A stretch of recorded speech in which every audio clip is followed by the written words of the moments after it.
इंदिरा गांधी के अंतिम 12 घंटे। दोस्तों, तारीख थी 30 अक्टूबर 1984। जगह थी दिल्ली में स्थित सफदरजंग रोड। इंदिरा गांधी एक उड़ीसा में चुनावी रैली खत्म करके घर आई थी। दिन भर की थकान के बाद रात के 12 बजे इंदिरा गांधी सो जाती है। उन्हें ये बिल्कुल भी अंदाजा नहीं था कि उनकी ये आखिरी रात साबित होने वाली है। फिर तारीख आती है 31 अक्टूबर 1984। इस दिन उजाला भी हर रोज की तरह ही हुआ था।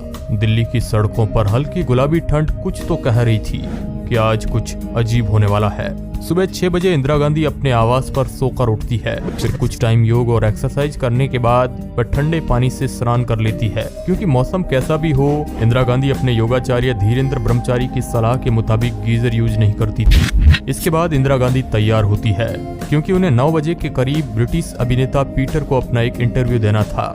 उसके बाद इंदिरा गांधी नाश्ता करती है। हमेशा की तरह एक अर्थ सिंह की ब्रेड, एक आधा बॉइल्ड अंडा, फल और दूध वाली कॉफी उन्होंने नाश्ते में लिया था।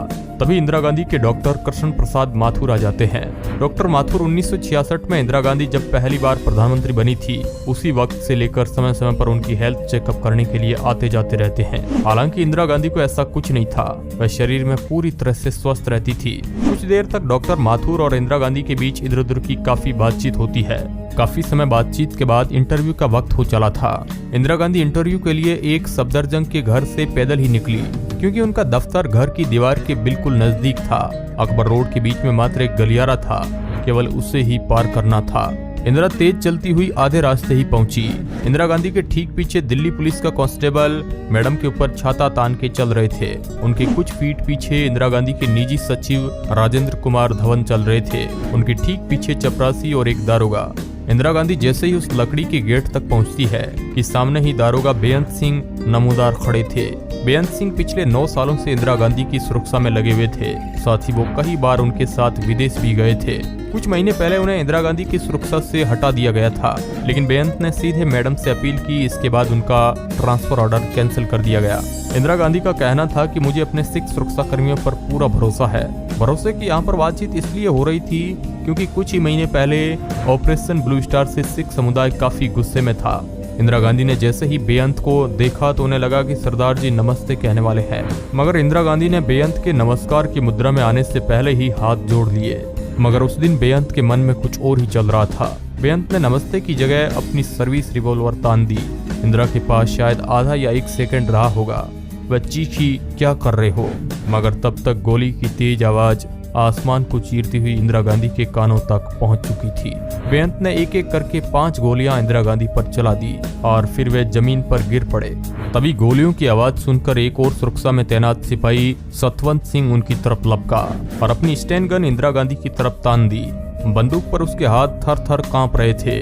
मगर तभी बेअंत सिंह चीखा, ओए चला गोली। इसके बाद सतवंत ने अपनी पूरी बंदूक की 25 की 25 गोलियां इंदिरा गांधी पर चला दी। पास में खड़े अन्य सिपाही कुछ समझ पाते उससे पहले ही बेअंत सिंह और सतवंत सिंह ने इंदिरा गांधी का छीना छलनी कर दिया। गोलियों का यह मंजर देखकर के आर के धवन हक्के बक्के रह जाते हैं। और इस दिन इंदिरा गांधी ने बुलेट प्रूफ जैकेट भी नहीं पहन रखी थी। इंदिरा गांधी को लगा ज्यादा बाहर तो जाना नहीं है, घर और दफ्तर के बीच जैकेट की क्या जरूरत है और कैमरे के सामने जैकेट अच्छा नहीं लगेगा। वैसे भी सुरक्षा कर्मियों के बीच वह पूरी तरह से सुरक्षित है। कुछ ही देर पहले जो पल खुशियों का था वह अब गम की घड़ी में बदल चुका था। इंदिरा गांधी पर गोली चलाने के बाद बेअंत सिंह ने अपनी पिस्तौल को फेंक दिया और बोला, मुझे जो करना था मैंने कर दिया है। फिर बाहरी गार्ड में तैनात ITBP के जवानों ने उसे दबोच लिया था, लेकिन बेअंत सिंह को भागने और हथियार छीनने की कोशिश, उसी धरपकड़ में उसे गोली लग गई और मौके पर ही उसकी मौत हो जाती है। जबकि सतवंत और एक और साजिश करने वाले शख्स केहर सिंह को कुछ बरस बाद फांसी दे दी गई। गोलियों की आवाज सुनकर सोनिया गांधी भी वहां पर आ गई थी। इंदिरा गांधी को तुरंत ही एक एम्बेसडर कार में आर के धवन और सोनिया गांधी एम्स ले गए। इंदिरा गांधी के बॉडी से लगातार ब्लीडिंग हो रही थी। 9:30 बजे तक हॉस्पिटल पहुंच जाते हैं, लेकिन अब तक ये खबर बाहर नहीं आई थी कि इंदिरा गांधी को गोली लग गई है। डॉक्टरों की टीम काफी मशक्कत के बाद इंदिरा गांधी के खून से लथपथ शरीर से काफी गोलियां निकालती है। ऑपरेशन थिएटर के अंदर करीब 12 डॉक्टरों की टीम इंदिरा गांधी को बचाने में जुटी थी। गोलियों से इंदिरा गांधी का लीवर फट चुका था। छोटी आंत, बड़ी आंत और फेफड़ों में भी गोली लगी थी। एक गोली रीढ़ की हड्डी पर भी लगी थी। करीब 4 घंटे लंबी मशक्कत के बाद डॉक्टर इंदिरा गांधी के शरीर से ब्लीडिंग रोक पाए। इस दौरान उन्हें करीब 7 गोलियां उनके शरीर से निकाली गई। इतने मुश्किल समय से गुजरने के बाद भी एक और मुसीबत आन खड़ी हुई। इंदिरा गांधी का ब्लड ग्रुप ओ नेगेटिव था। ये ब्लड ग्रुप 100 व्यक्तियों में से किसी एक के पास होता है। ओ नेगेटिव ब्लड ग्रुप कम था।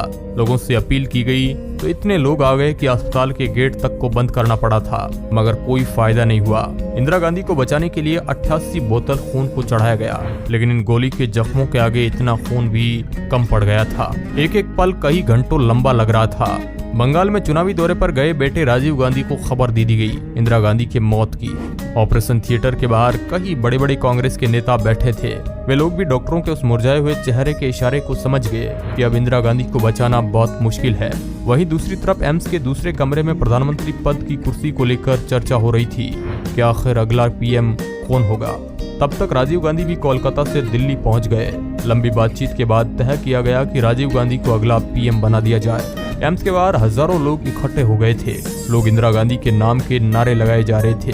करीब 2:23 पर इंदिरा गांधी की आधिकारिक मौत की घोषणा कर दी गई। इसके बाद मानो पूरे देश में शोक की लहर छा गई। चारों तरफ लोग आक्रोश से भर गए थे। पूरे देश में इंदिरा गांधी की अचानक मौत से सन्नाटा छा गया था। दूसरे दिन अखबारों की हेडिंग के पन्ने इसी खबर से भरे हुए थे। और जैसे ही उस दिन लोगों को यह खबर लगती है कि इंदिरा गांधी को सिख सुरक्षा गार्ड ने मारा है, उसके बाद कई जगह से सिखों को निशाना बनाया जाने लगा। कई सिखों की गाड़ियों को जला दिया गया। बस टैक्सी जहां भी दिखे सिखों को बाहर निकालकर पीटा जाने लगा। माहौल काफी खराब हो चुका था। दिल्ली उन दंगों की आग की लपटों से जल रही थी।